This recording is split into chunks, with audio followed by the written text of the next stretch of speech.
Salam, hər vaxtınız xeyir. Kimya 2025 test toplusunda fiziki və kimyəvi hadisələr, kimyəvi tənliklər mövzusunu izah edirəm. Birinci sual, hansı halda kimyəvi hadisə baş verir? Bilirik ki, kimyəvi hadisə maddənin aqreqat halı dəyişərkən baş vermir. Suyu buxarlandırdıqda, suyu dondurduqda, buzu əritdikdə, mayeyi havadan mütləq yadımızda saxlayırıq. Havadan oksigenin alınması, havadan azotun alınması, karbon qazının alınması, bunların hamısı fiziki proseslərdir. Ümumən qarışıqların ayrılma üsulları fiziki üsullardır. Burada suyun elektrolizi kimyəvi prosesdir, Y variantı. Hansı halda kimyəvi hadisə baş verir? Təbii ki, yanma zamanı. Tərkib dəyişir və kimyəvi hadisə baş verir. Fiziki hadisəni müəyyən edin deyir. Suyun buxarlanması, kimyəvi hadisəni müəyyən edin deyir. Bu zaman südün turşumasını götürürük. Tənlikdə X və Y-in qiymətlərini müəyyən edin. Baxırıq ki, neçə reaksiya maddə kütləsinin saxlanması qanununa əsasən reaksiyanın sağ və sol tərəfi bərabər olmalıdır. Burada neçə karbon var? 8. Burada neçə olmalıdır? 8. 2 əmsala vuranda 8 eləsin. Deməli, X nəymiş? 4. Hidrogen sayını belə müəyyən edə bilmərik, amma oksigen sayını əsasən təyin edirik. 11-i 2-yə vururuq, 22. Reaksiyanın sol tərəfində 22-dirsə, sağ tərəfində də 22 oksigen olmalıdır. 8-i 2-yə vururuq, 16 oksigen varsa, 22-dən 16-sını çıxırıq, qalır 6. Deməli, Y 6 imiş. Bu zaman 12 hidrogen əmələ gəlir. O da reaksiyanın sol tərəfində deməli, 2-yə vuranda 12 eləyəndə 6-dır. Deməli, C4, H6 imiş bu birləşmə. X və Y müəyyən etdik. 4 və 6, Y variantı. Hansı halda hadisənin növü düzgün göstərilmişdir deyir. Fiziki deyəndə əriməni götürə bilərik, sublimasiyanı. Digər variantları çıxırıq, yanmadır, oksidləşmədir, qıcqırmadır. Bunlar kimyəvi proseslərdir. Kimyəvi deyəndə isə distilləni götürə bilmərik. B variantı getdi.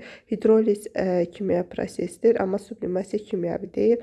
Ona görə doğru cavab olur C variantı, sublimasiya və elektroliz. Hansı halda hadisənin növü düzgün göstərilmişdir deyir. Kimyəviyə yenə qıcqırmanı və ya hidrolizi götürə bilərik. Kondensləşməyə isə qıcqırma ya da hidroliz. Fiziki hadisəyə də qıcqırmanı götürə bilmərik. Ona görə kondensləşmə cavab C variantıdır.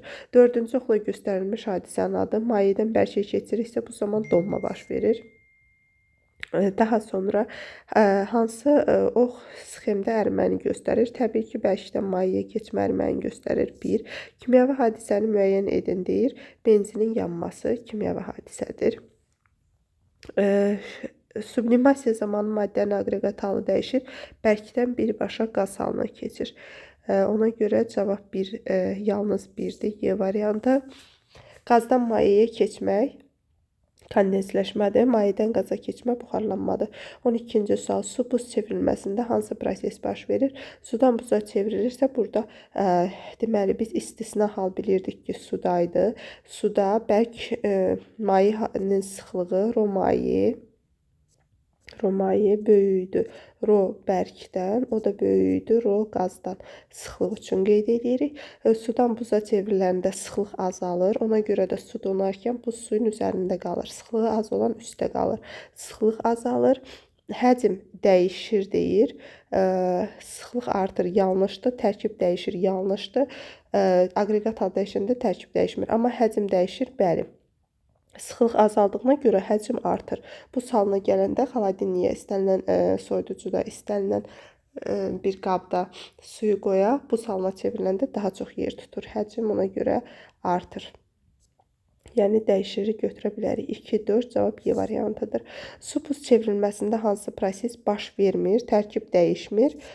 Sıxlıq artır, sıxlıq azalır dedik. Ona görə 1, 3 baş vermir. Və cavab B variantıdır. Fiziki hadisəni müəyyən edin.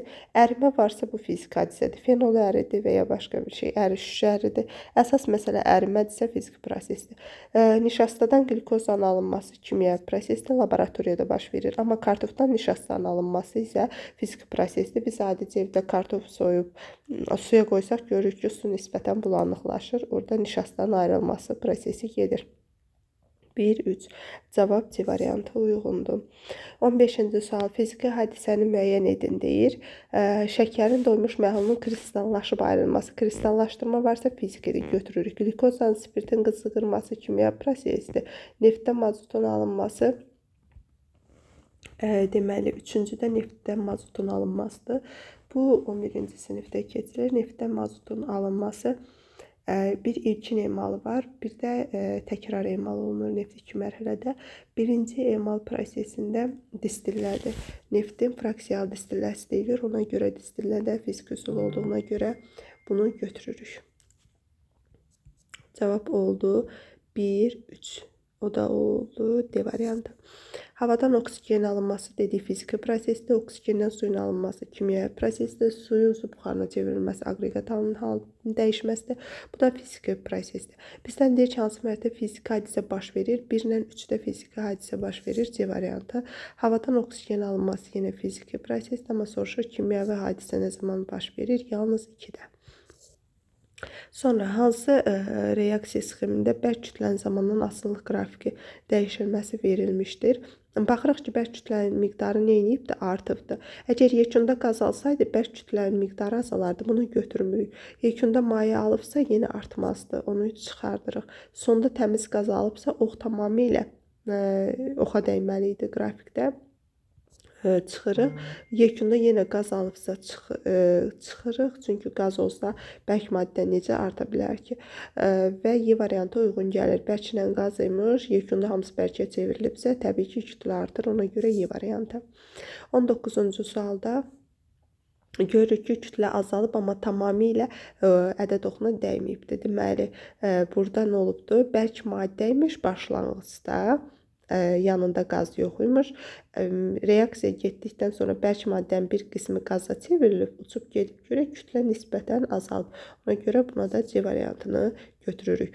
Digərlərində maye alınıbdır. Maye alınsa bərk maddənin miqdarı belə yox, tamamilə bitmiş görünməli idi. Qaz alınsa tamamilə bitmiş görünməli idi.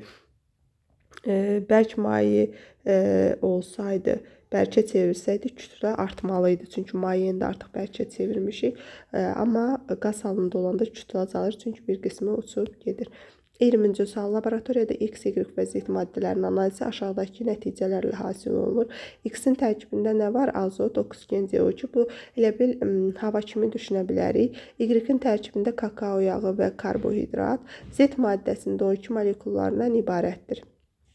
Deyir, X müxtəlif cinsli qarışıqdır. Xeyr, azot, oksigen və CO2 havada var və bilirik yeni cinsli qarışıqdır. Bir səhvdir. 2-də Y deyir, saf maddədir. Necə saf maddədir ki, içərisində kakao, yağ və karbohidrat var? Yanlışdır. Bəsit maddədir Z. Bəli, eyni növ molekullardan təşkil olunubsa, eyni növ atomlardan təşkil olunursa bəsit, eyni növ molekullardan təşkil olunursa, yenə bəsit maddədir. Yəni, yalnız 3 doğru oldu. O da A variantı. Doğrunu soruşur da bizdən. Bəli. 21-ci sual. Qrafikdə açıq qabda aparılan reaksiyadır. Qabda olan maddə kütləsinin zamandan asılı istifadə olunur. Kütlə görürük, birində sabitdir, birində tamamilə bitib. Yəni, əgər sabitdirsə, başlanğıcda bərk maddə imiş, sonda da bərk maddə alıb. Ona görə 3 1-ə uyğundur. Əgər tamamilə bitibsə, deməli, yekun məhsul bərk maddə tamamilə qaza çevrilib, o da 1-ə uyğundur. Amma 2-yə uyğun deyil. 2-də olsa, biraz qrafik azalmalı idi, amma yuxarıda qalmalı idi. Tamamilə ədəd oxuna dəyməməli idi. Ona görə 1-ə 3, 2-yə də 1 uyğun gəldi. O da A variantıdır. 22-ci sualda eyni bu şəkildədir. Qrafik artırsa, deməli, bərk qaz imiş, yekunda bərkə çevrilib hamısı, ona görə artıbdır. Azalma var, amma tamamilə də bitməyib görə, deməli, yekunda biraz da olsa bərk maddə qalıbdır. Ona görə 2 də bura aiddir. 3, 2. O da B variantı. Kimyəvi hadisəni göstəririk. Hidrogenin yanması kimyəvi hadisədir. Dəmirin paslanması kimyəvi hadisədir. 2, 4. Kimyəvi hadisənin doğru deyir. Bu zaman donmanı götürürük. Çünki kimyəvi hadisə deyil və yodun sublimasiyasını götürürük. Bu da kimyəvi hadisələr deyil. 1, 3. 25-ci sual. Hansı prosesdə maddənin kimyəvi tərkibi dəyişir? Təbii ki, kimyəvi hadisə baş verərsə tərkib dəyişir. Krekinqi və oksidləşməni götürürük. 1, 2. Sonra hansı prosesdə maddənin kimyəvi tərkibi dəyişmir? Fiziki proseslərdə. 3, 4. Azərlight Azərbaycana aid Azər və Çıraq neft yataqlarında hasil edilən neftin ticarət markasıdır. Tərkibində kükürdün kütlə payı burada yazmalı olacaq. Tərkibində kükürdün kütlə payı 0,14%-dir və bir sıra digər mühüm göstəricilərə malik olduğuna görə bu neft markası dünya bazarında yüksək keyfiyyətli xammal hesab edilir. Bu bilirsiniz 2025-ci ildə düşən yeni suallardandır test toplusunda. Azərlight üçün doğru ifadəni müəyyən edin. Eyni cinsli qarışıqdır. Bəli, neft eyni cinsli qarışıqdır. Süd eyni cinsli qarışıqdır. Benzin eyni cinsli qarışıqdır. Sonra deyir 2 hesablamalı. 20 ton neftin tərkibində maksimum 28 kiloqram kükürt olur. 20-ni bölürük 100-ə. Vururuq 0,14-ə ki, görək 0,14 faizdir. Axı kükürt var. Görək nə qədər kükürt eləyir bu. 20 ilə 100 ixtisar gedər. 20 tonu da tondur. Görək kiloqrama çeviririk. 20.000 yazırıq. Və bu zaman buradan vergülü aparaq. 20, 200 olsun, vurulsun 14, bölünsün 100. İxtisarlarımızı aparsaq düşər 2 və cavab alınır 28. Düz deyir. 20 ton neftin tərkibində 28 kiloqram kükürt olur. Tonu sadəcə kiloqrama çevirmək lazımdır. Bu da doğrudur. Sabit qaynama temperaturuna malik yanlışdır. Qarışıqlar heç vaxt sabit ərimə, qaynama temperaturuna və sabit fiziki xassəyə malik olmurlar. Cavab 1, 2-dir. 28-ci sual. Trinitrogliserində yüksək partlayıcı təsirə malik maddədir. Zərbənin təsirindən partladığı üçün silah istehsalına tətbiq olunur. Partlaması nəticəsində əmələ gələn qazların hər biri havanın tərkibində var. Bu parçalanan zaman nə alınır? N2 alınır. Sonra CO2 alınır. Su alınır. Və oksigen alınır. N2 mi alınırdı? Aha. CO2, N2, su deyəsən bu şəkildə idi. Əmələ gələn qazın hər bir havanın tərkibində partlamadan alınan bir qaz qarşılığı homogendirmi? Bəli, azot, oksigen, karbon qazı homogendir. Yəni seçilmir içərisində. Biz sudan da bilmirik ki, ağzımıza nə qədər oksigen getdi və ya da azot getdi, onu bilə bilmirik. Ona görə homogendir. Bir doğrudur. Trinitrogliserin sabit ərimə temperaturuna malikdir. Bəli, əgər birinin kimyəvi formulu varsa, deməli bu saf maddədir və saf maddənin sabit ərimə qaynama temperaturu olur. Trinitrogliserin qarışıq maddədir. Xeyr, qarışıq olsaydı formulu olmazdı. Ona görə 1, 2. 29-cu sual. Dəmirin paslanması fiziki prosesdir. Yanlışdır. Şəkərin əriməsi fizikidir. Doğrudur. Benzinin yanması kimyəvidir. Doğrudur. Şəkərin əriməsi kimyəvidir. Yanlışdır. Südün turşuması kimyəvidir. Doğrudur. Cavab olur 2, 3 və 5. 30-cu sualda dəmirin paslanması fizikidir. Yanlışdır. Şəkərin əriməsi fizikidir. Doğrudur. Şamın yanması kimyəvidir. Doğrudur. Metalın əriməsi kimyəvidir. Yanlışdır. Suda oksigen alınması. Sudan oksigen alınırsa kimyəvi prosesdir. Olur deməli 2, 3 və 5. Onda doğru olmayan deyiriksə 1 və 4. 1 və 4. 31-ci sual. 31-ci sual. Naxçıvan duzunun tərkibində 84 mineral birləşdirən ən faydalı məhsullardan biri hesab olunur. 1927-ci ildən başlayaraq Naxçıvan dağ yatağında duz çıxarılmağa başlanılıb. Bu yataqdan çıxarılan təbii duzun tərkibində 95% natrium xlor, 5% isə həll olmayan quru qalıq olur. Deməli, duzdur və 2 hissədən ibarətdir. Saf duzdan, yatağından çıxarılan təbii duzun tərkibində, yəni təbii duzdur, təbii. Deməli, saf duzdan ibarətdir. Bir də neçə faiz? 95%. Bir də həll olmayan hissədən nə qədərdir? 5%. Deyir, neçə ton Naxçıvan duzu artıq miqdarda suda həll edilən zaman 250 kiloqram həll olmayan hissə alınır. Deməli, bu 250 kiloqramımız 5%-dir. Bizə də duzu soruşduğuna görə 100% bizə maraqlıdır. X bərabər olur 5 bölünsün, 100 vurulsun 250. İxtisarlarımızı aparsaq, 5 ilə 25 ixtisar getsə düşər 5, 50-ni də vursaq eləyər 50.000. Bu kiloqramdandır və bizdən cavabı tonla soruşduğuna görə bölərik 1000-ə, düşər 5 ton. Keçirik 32-ci suala. Qızıl məmulatlarının əyyarı onların tərkibindəki saf qızılın faizini göstərir və karat ilə ölçülür. Saf qızıl 24 karat olaraq adlandırılır. Bu qızılın 100% saf olduğunu göstərir. 12 karat əyyarlı qızıl məmulatlarının 50% saf qızıl, 50% isə digər metallar qarışığından ibarətdir.